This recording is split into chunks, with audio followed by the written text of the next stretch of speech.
Le 11 juillet 2026, l'Afrique du Sud s'est réveillée avec une nouvelle que personne ne voulait croire. Jayden Adams était mort.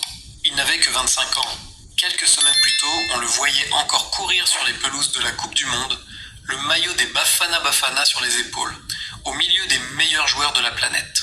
Quelques mois auparavant, il célébrait l'un des plus grands triomphes de sa jeune carrière avec les Mamelodi Sundowns. Et quelques jours seulement après cette date tragique, il devait prendre l'avion pour l'Autriche afin de rejoindre ses coéquipiers et préparer une nouvelle saison. Tout semblait donc commencer. Et pourtant, tout venait brutalement de s'arrêter.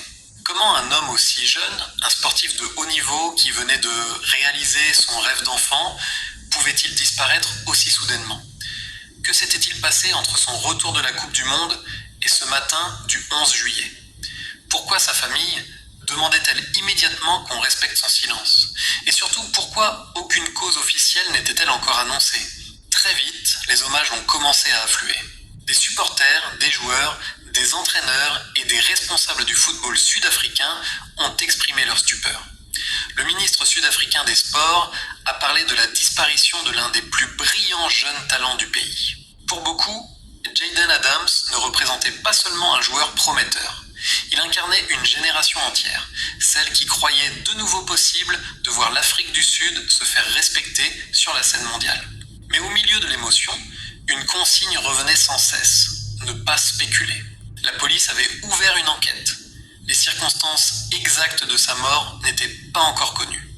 Les autorités demandaient au public d'attendre les conclusions officielles. Le club des Mamelodi Sundowns, lui aussi, refusait de commenter davantage et appelait à protéger la famille pendant cette épreuve. Ce silence ne faisait qu'amplifier le choc, car Jayden Adams n'était pas un joueur en fin de carrière, malade ou oublié. Il était au contraire au seuil de ce qui devait être la période la plus importante de sa vie professionnelle. Il venait de disputer son premier mondial. Il avait remporté de grands titres. Des clubs étrangers commençaient à observer son évolution. Certains imaginaient déjà un départ vers l'Europe.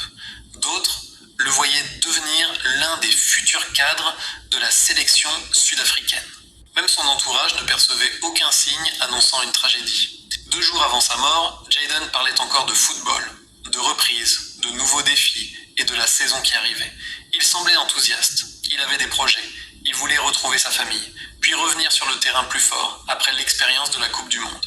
C'est peut-être cela qui rend son histoire si bouleversante. Nous sommes habitués à voir les joueurs comme des silhouettes invincibles, des hommes jeunes, puissants, acclamés par des milliers de personnes. Pourtant, derrière les maillots, les trophées et les images de télévision, il existe des vies fragiles, faites de joie, de pertes, de sacrifices et de blessures invisibles. Jayden Adams avait déjà connu la douleur avant ce 11 juillet. Pendant la Coupe du Monde, alors qu'il devait vivre le moment le plus heureux de sa carrière, il avait reçu une terrible nouvelle familiale. Une épreuve qu'il avait gardée en lui avant de retourner sur le terrain pour défendre les couleurs de son pays. Mais pour comprendre ce courage, il faut revenir au commencement. Avant les stades pleins, avant la sélection nationale et bien avant la Coupe du Monde, Jayden Adams n'était encore qu'un enfant de Cape Town, avec un ballon, une famille et un rêve qui paraissait presque inaccessible. Bien avant que les supporters ne scandent tant son nom dans les stades, bien avant que les caméras de la Coupe du Monde ne suivent chacun de ses gestes, Jayden Adams n'était qu'un enfant parmi tant d'autres dans les rues de Cape Town. Un enfant qui courait après un ballon avec la même passion que d'autres poursuivent un rêve impossible. Cape Town est une ville de contraste. Derrière ces paysages magnifiques se cachent aussi des quartiers où les opportunités sont rares et où beaucoup de jeunes grandissent avec l'idée que leurs ambitions devront un jour se heurter à la réalité. Pour beaucoup d'entre eux, le football représente bien plus qu'un simple jeu. C'est une échappatoire, une façon d'espérer un avenir différent. Jayden appartient à cette génération. Très tôt, ceux qui l'observent comprennent qu'il possède quelque chose de particulier. Pas une vitesse exceptionnelle, pas une puissance physique hors du commun. Ce qui frappe immédiatement, c'est son intelligence. Il semble toujours voir une seconde avant les autres ce qui va se produire sur le terrain. Il choisit presque toujours la bonne passe. Il garde son calme lorsque tout s'accélère. Et surtout, il joue pour l'équipe avant de jouer pour lui-même. Ses proches décrivent un garçon discret, poli et profondément attaché à sa famille. Il ne cherche jamais à attirer l'attention. Pendant que certains rêvent déjà de contrats prestigieux ou de voitures de luxe, Jaden ne pense qu'à une chose, progresser encore et encore. Son travail finit par être récompensé lorsqu'il rejoint le centre de formation du Stellenbosch FC. Pour lui, cette académie représente beaucoup plus qu'une simple école de football. C'est la première véritable porte ouverte vers le monde professionnel. Mais rien n'y est facile. Chaque entraînement est une compétition. Chaque erreur peut faire perdre sa place. Beaucoup de jeunes abandonnent en cours de route.